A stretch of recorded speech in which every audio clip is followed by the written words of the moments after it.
Everybody, welcome to another Playful Humans podcast. I'm your host, Mike Montague, and my guest this week is a coach named Kerri Schiller. She's right there. She is an engineer. She's a fitness trainer. She's a play researcher. She even got her PhD studying play in adulthood at the University of Illinois. You can find her at monkeyshinecoaching.com. If you need help pursuing your crazy dreams, go check out monkeyshinecoaching.com. If you want more information on Playful Humans and how to beat boredom and burnout and become a more fun and fulfilled human being, go to playfulhumans.com and we'll take it from there. Don't wait for tomorrow.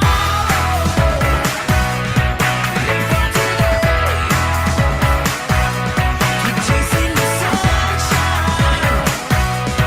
Go right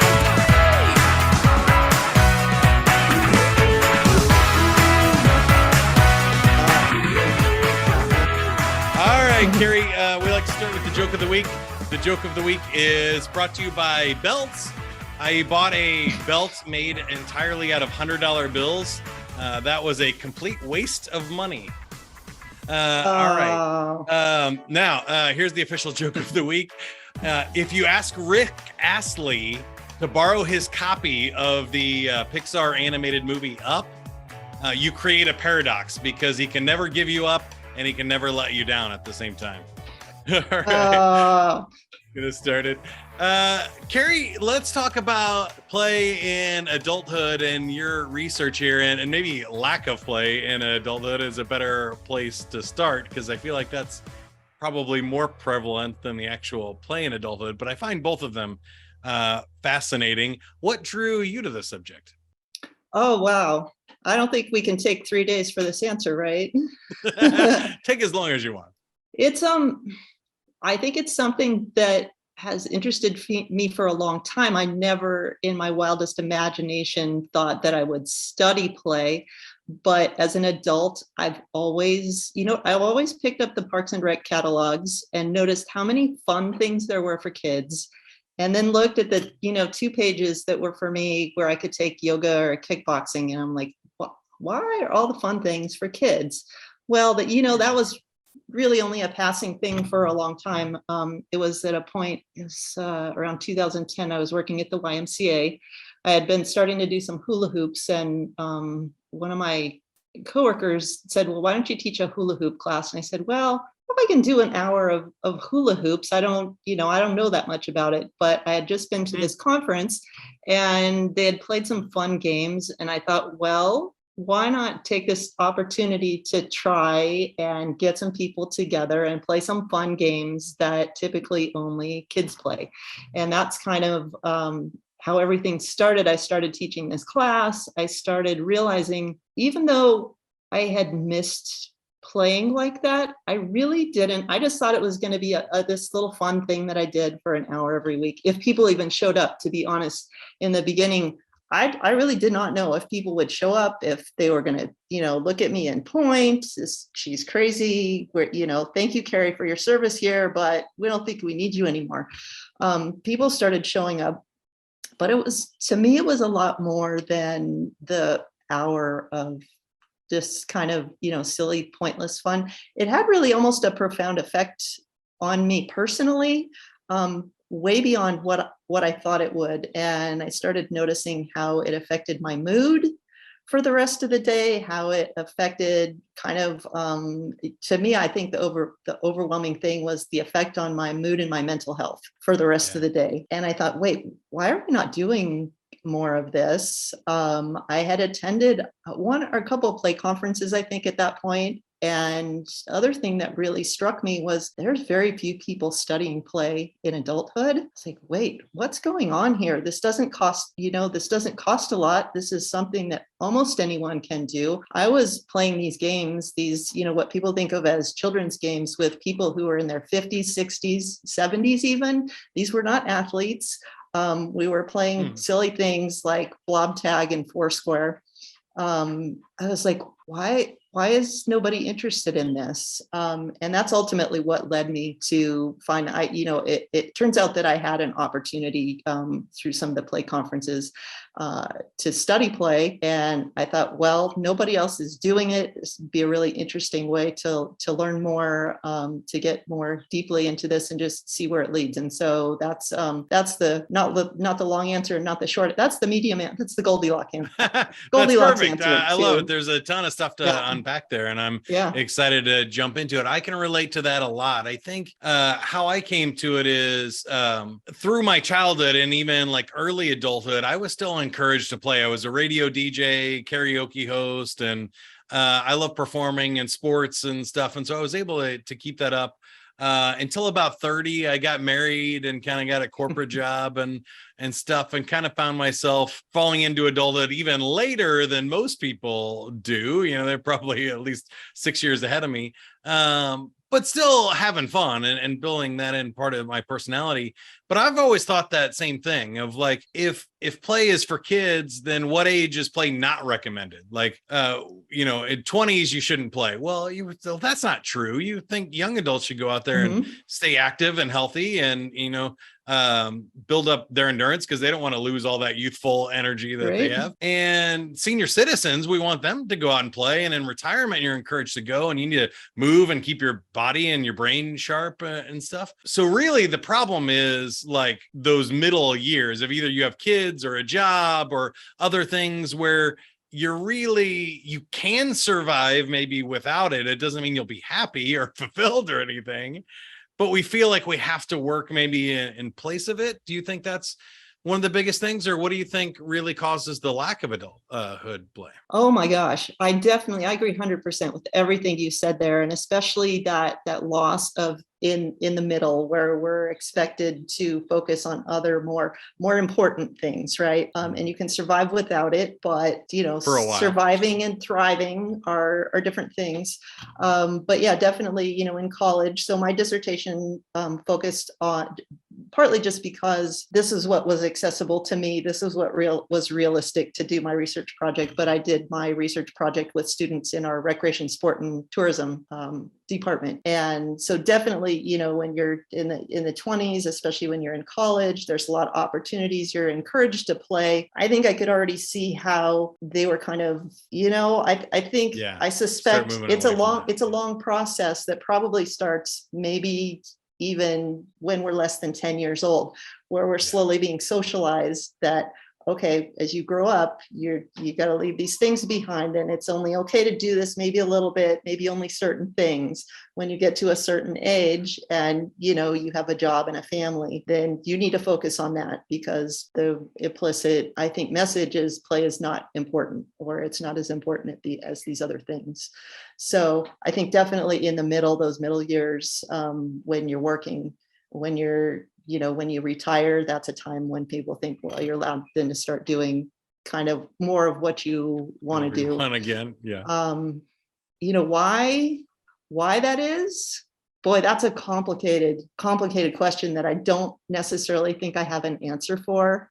I think it goes. I was going to ask you a hard one. I'll ask you a follow-up question to be a Okay. little bit more specific of one that I get all the time that I'm not sure I have a great answer for, which is what are the risks or the side effects of it? Because to me, and it sounds like where you're coming from too, play is like a free drug that has very few negative side effects. There's a ton of good side effects. You can lose weight, be healthier, create more creativity and brain connections, and stave off Alzheimer's, and smile more, all kinds of great benefits. The downsides don't seem any riskier than any other work activity of you might, hurt yourself playing, or you might look silly or something like that. But those don't seem, you can do that really easily at work or any other activity. Have you found any negative side effects, or, maybe party poopers, fun killers that stop people from playing? The negative side effects of play is what you're Yeah. asking? Yeah. I think the ones that you named were right there. Perceptions of a lot of other people, a lot of perceptions. This came up a lot. So in my research, we talked about both facilitators and constraints to play. Facilitators actually, let me go to constraints a little bit more. Both subtle and not very subtle messages from friends, family members, like really, you're doing this again today? Don't you have more important things to do? Shouldn't you really be focused on your work, your homework? Judgment. There's the more subtle things. There's, if you're someone like me who likes to, so my favorite types of play are active. A lot of them are kind of silly, playing blob tag with your friends, throwing balls at each other. A lot of people are going to kind of look at you, and most of them aren't going to say anything, but you see the looks, you see the kind of veiled questions about, is that really appropriate for someone your age?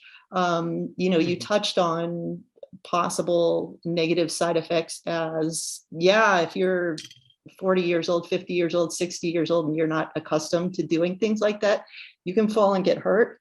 I would say the biggest thing I have had in my classes that I taught, we had over the course, and I want to make sure I specify this is over the course of 5 years, teaching once or twice a week, we had 2 broken arms. All right. So just like with kids, there are risks, and it's maybe a little bit more risky with adults, because I honestly think it's so much fun that you kind of forget. You forget that you're in a 50-year-old's body or a 60-year-old's body. And you're so, I mean, it's the 2 sides of the coin. You're so engaged in it, and it's so much fun that you can forget and be maybe a little bit less safe, or push yourself a little bit more than maybe is smart. To me, then my brain always goes to, well, we have these same conversations about children's play, about risk and the importance of risk and the trade-offs between, the risks and reward. Like I said, that was in 5 years of teaching that class. I'm still in contact with one of the ladies who broke her arm in my class, and I felt terrible. I felt absolutely terrible, even though, there was nothing we probably could have done different. But I'm still in touch with her occasionally. And even right after that happened, she was so gracious, and she's like, she wasn't blaming me. She's like, these things happen. Yeah. Other than that, risks, and that kind of play is not for everyone. So, if you like to do other things, more creative types of play, dressing up, coloring, any, improv, whatever is play for you, most of those other things don't carry those same risks. So yeah, it that's seems what to I was me, gonna yeah. say. I love that one of yours is active, and I think everybody should do something active. Whatever you feel is most appropriate to you, just to keep yourself in shape. But as far as play goes, board games aren't really that risky. I host game shows, and we have people sign a waiver because it's a legal agreement, and there's cameras and stuff like that. But they're always like, "What's the waiver for?" And I was like, "Look, if you hurt yourself playing Family Feud, that's really on you. That's not on me." All right.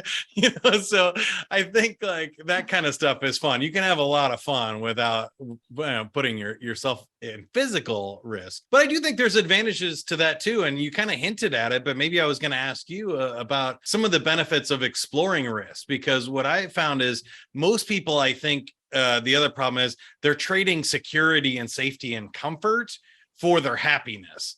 So that active play, putting your body at risk, is actually what builds up its tolerance and its muscles. So if you just sit on the couch and watch Netflix, you're getting weaker and you're going to get injured or sick eventually. It just might not be from actually sitting on the couch, and you're going to blame something else when that happens. But when you put yourself at risk, or you take emotional risks as well, your body becomes more confident. You get physical and mental conditioning that actually makes you stronger over time rather than weaker over time. And I don't think people consciously make those decisions. What are your thoughts? Yeah, absolutely. So that really gets to, my other hat, or one of the other hats that I wear, is as a fitness trainer. I've been doing this for more than 15 years now, and it's the same thing. Yeah, you have to push your body a little bit to make it stronger in so many ways. So just like you said, sitting on the couch, you're not getting stronger, you're actually probably getting weaker. I've sprained my ankle stepping off the curb. All right. I heard myself sleeping the other night. I mean, it's ugly getting older, but getting older is not for sissies. That's what I always heard. And it's so true. So yeah, it's true. You can hurt yourself anywhere doing anything if you're actively physically engaged in doing something, whether that's, what we call exercise in the gym or wherever you like to do it in the traditional sense, or whether, I look at the kinds of games that we played in my class, and I think there needs to be more research on this, because I look at the kinds of things that you're doing when you're, say, playing a game of tag. And to put this in better context, because I was mostly playing with people 50 and older, we played mostly walking games, although you can walk pretty fast when you're speed walking. A lot of people initially thought, well, that's not going to be very much fun if I can only walk. And let me assure you, it can be still really fun if you're walking. So to kind of even the playing field and to make it a little less risky. But you look at what's happening in one of those games, you've got all of your senses engaged. You are moving quickly. You're changing direction constantly. So not only is it getting your heart rate up, you're challenging your balance and agility, which is something that doesn't happen when you are, I spend a lot of time in the gym as a fitness trainer. When you're on the treadmill or the elliptical, it's great for my heart, but is it challenging my balance? Very, very little, as opposed to the constant directional changes that are really much more like, what we need to be able to navigate in real life. You need to be able to navigate. I have 3 cats in my house, and at dinner time, and other times they're constantly under my feet, and it's like an agility course, a cat agility course, right? So when I think of playing some of those kinds of games, it's very much more training my body, training all those different systems, not just my cardiovascular system, but training my agility and my balance to be able to react to those quick positional changes. So I think, that's, we can talk about, well, what are the risks? Well, there are risks, just like children have risks playing on the playground or playing games. We do too. But I think it's accepted in the childhood play literature, all of the benefits both to their physical and mental health. And the research isn't there with adults, but as a fitness trainer, I just look at it and say it's just intuitive to me. Yeah, well, there's some obvious ones that I think people don't think about. So since both of us are rocking some cool specs, even just think about your vision. If you're staring behind a computer screen or at the television all day, or you don't go outside, you're not using your peripheral vision. When you're playing a game or tag, you're looking in all directions. You're got a 360 view and awareness of the world instead of that, 180 or less in front of you when you're working. And I think that's a powerful thing. One of the things I found for me, especially in going out in nature, is that there's something different about being indoors, even in a big room, and having the infinite space of the universe above your head. Like whether that's the sky or the night sky and stars, like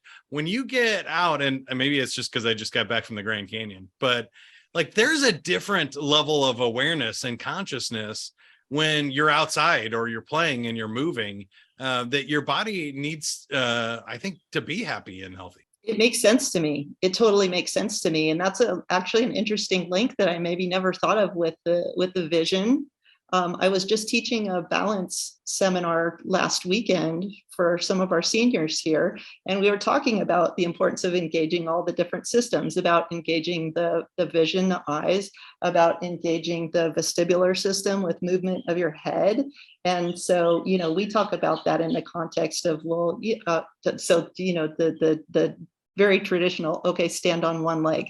Okay, now move your head around. Now close your eyes. Well, you think about even just throwing a ball with someone, which is kind of an integral part of a game that we always used to wrap up the recess class with. And you think about, you have to track the ball, you have to move your hands, you have to be aware of what's going on around you. So I love I'm that glad you brought that up, because I also heard some cool research. I'd never heard of this term. I think it's the Marabek paradox for robot programming, where things that are very simple for humans to do are very difficult for robots to do. And things that are very easy for robots and computers are very difficult for humans. And I think for a long time we needed humans to be robots because we didn't have them.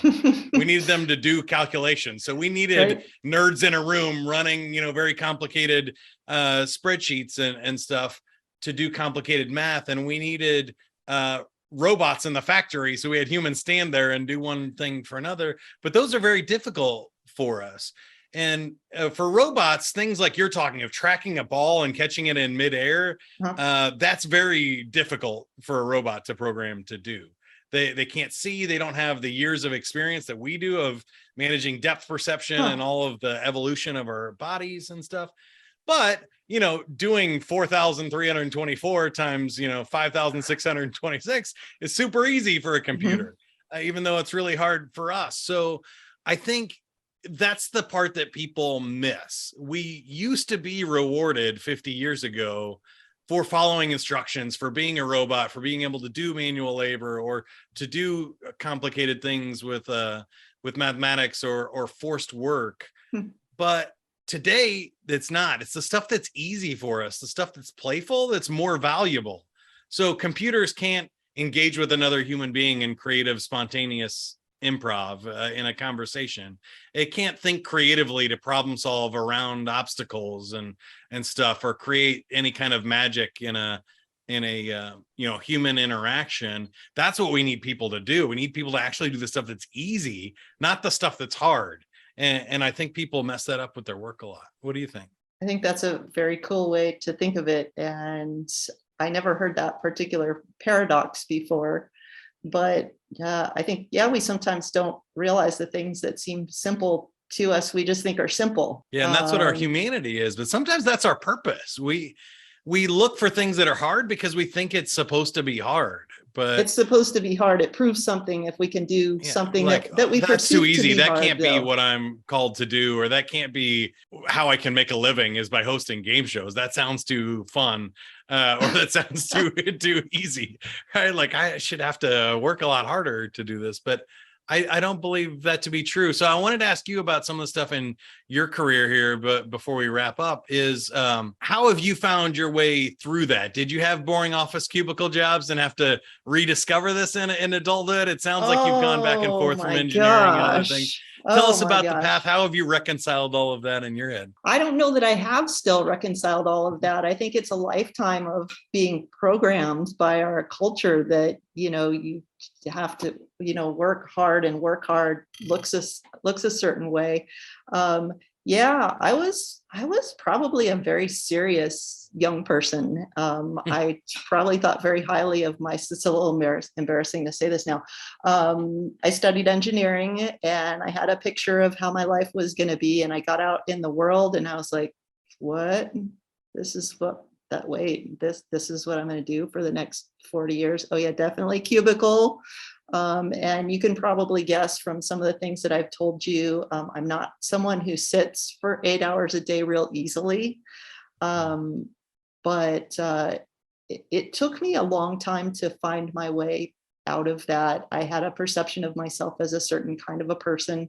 I perceived my path to be a certain thing. I perceived that maybe people wouldn't respect me or love me if I did something different. I tried a lot of different things in a lot of different areas.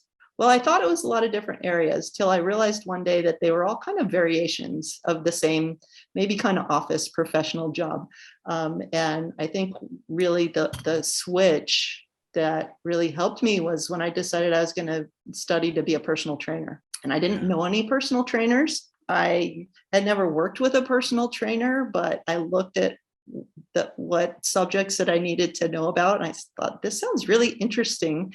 And worst case, I'll learn a bunch of interesting stuff, and I won't be any worse off than I was before, because I could still be lost, but at least I will have learned something interesting. And that's kind of, I told you that when I think I did working at the YMCA is when I had the opportunity finally to try out this class. Got involved. I don't know. I started reading a lot of stuff on the internet. I don't know if you know a gentleman named Bernie DeKoven who passed away a few years ago, but he's the one who kind of hooked me up with some of the play conferences and started meeting other people who really kind of like you, had this belief that this is a cool thing. It's not something to be ashamed of, that you like to play, that there are benefits to this, and really just to be in the same room was so spectacular with all these people who just wanted to play. Good, smart, and successful people too. I can tell with you and the engineering background, it's not that we couldn't be successful and we're some sort of weird outcasts. Like, I think of like the bow tie wearing clown people. You're kind of like, just like, take a step back. That's a little too much play for me. But you and I think that's one of the beauty parts of how we get there is like, sure, I could go be a computer programmer. I've designed a couple hundred websites. I'm sure I can get a decent job, if things dry up or I have to go be boring, but why not do what I love? Why not chase something that is fun and interesting for me? I love that. I think that does give us some of the freedom to try those things. And so maybe if you're listening to this and you're not feeling that way, think about the confidence and what you need to build up on that side to be able to do it. But then I think once you take the leap, I'm right with you. It's so funny how things tie together and you're like, oh, you know what? When I was a kid, I used to love doing this. And I think back now, in 5th grade, I was the radio station manager on a field trip to a fake like town that we ran. And I did the announcements in high school and I would do funny voices and jokes. And you think I'm annoying now. I did the announcements in high school. But like those things always ran through, but they were kind of side things for me. I was like, it never seemed like the career or something I could do. Those were just some things that I did for fun. And now I'm an adult, I'm like, oh, that's probably stuff I should have been paying attention to, was the stuff that was easy and that I did for fun. And that's so cool. I appreciate you sharing your story on that. Now, are you ready to play a game? All right. Always. All right. I'm spinning the wheel. We got 10 games that it could land on, and you got the Whisper Challenge. We haven't done this one in a while. The Whisper Challenge is fun. I'll let you decide whether you want to go first or second, but you put yourself on mute and you say a phrase, and the other person is going to try and read your lips, read what you said. It works great on an audio podcast for those listeners, but everybody watching on YouTube, you can play along and see how many words you can get right. Whoever gets the most words right wins. So do you want to go first or second? I'll go first. All right. So put yourself on mute and give me a phrase. You can't cover your mouth. That's cheating.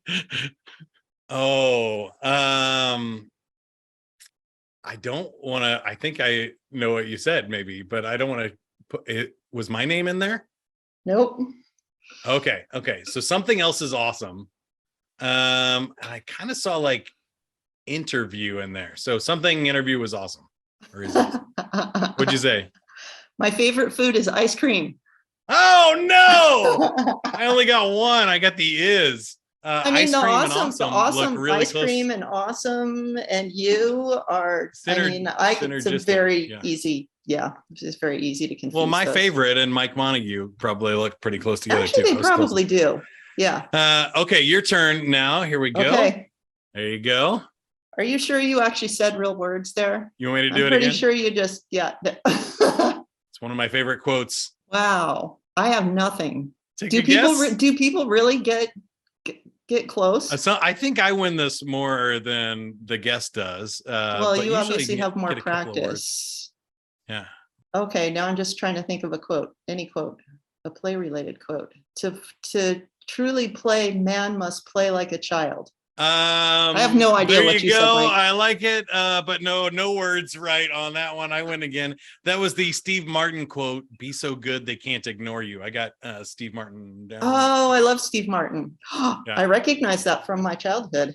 Yeah, it's a great album. Yeah, it is. Yeah, be so good they can't ignore you. All right, I win, but for being on the show, we'll still give you a free 30-second commercial. Any asks or gives. So how can we help you or you help us here? Woo! Right now? Yeah, go for it. Well, I want to help you because I don't know how you could help me right now. So sounds good. How can you help us? How can I help you? Did you know? Do you hula hoop? Do you ever hula hoop? I don't. I'm not very hippie. Okay. This is a brief little plug for many things. Most people don't know the hula hoops you find in stores are made for children. So if you try to put one of those on in hula hoop, it's kind of like you were getting on a 5-year-old's bicycle and trying to ride and then saying, well, I can't ride a bicycle because I just fell off. Well, if you get on a 5-year-old's bicycle, you're going to fall off because the bike wasn't made for you. So I've been writing this will be a little plug actually for my friend Pat Rumbaugh, who I think you interviewed recently. She's awesome. Let's Play America. I've been writing a handbook for Let's Play America on how to make an adult size hula hoop. And so a little plug for Pat. I'm hoping in the next couple months, I've drafted it. We've been testing it out, but I've done tons and tons of workshops where I don't really teach adults. I just give them the appropriate size hula hoop and give them a couple tips. And it's a lot of fun. They make a little connection, I think, a lot of times with, oh, this is something that was really fun when I was a kid. And what are the tips? Well, the first tip is to get a grown-up size hula hoop. Right. So the hula hoops that I have behind me are heavier and bigger. Most people think a smaller hula hoop is easier, and it's actually the exact opposite. Go faster. If you stand, exactly, physics. If you stand it on its end, it should come at probably at least to your belly button, like maybe between your belly button and your chest. So that's the main one. The other thing is, I don't know, I give people a little lesson to give it a good hard push when you start out, because if you give it a wimpy push, there's nothing to work with. And when you're a beginner, you got to move fast. So as you get better at it, it actually doesn't take a lot of effort, but usually the first few times people try, you need to go like double speed.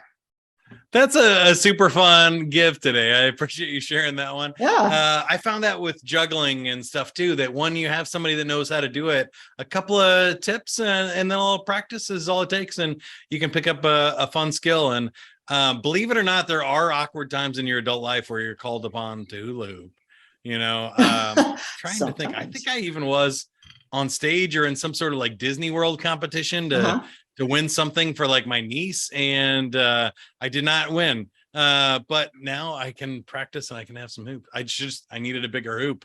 I'm 6'2". But you definitely do. You need to go to monkeyshinecoaching.com if you want to talk more to Kerri, find out what she's doing, pursue your crazy dreams and the life of your dreams. Get out there and have some fun as an adult. Go to monkeyshinecoaching.com. And as for Playful Humans, as always, like or subscribe to the podcast if you haven't done that already. Hit those buttons and share them with somebody that you think needs to hear it. I think that's the important part. If you made it this long, you probably agree and get what we're talking about, but who maybe hasn't discovered this yet in your world that would love to check out the podcast, that would help everybody a whole ton. And then if you want to rediscover the power of play and connect with other adults doing that, go to playfulhumans.com, click on the club, take the quiz, and find your fun personality style. See you next time. Go play. Don't wait for tomorrow. Live for today. Keep on chasing the sunshine and go out and play. Bye, everybody. Hey, you did it. You made it to the end. But don't worry, there are plenty of more videos where that came from. Just click subscribe to Playful Humans to get notified about our future videos. Now, what are you still doing here? Go play.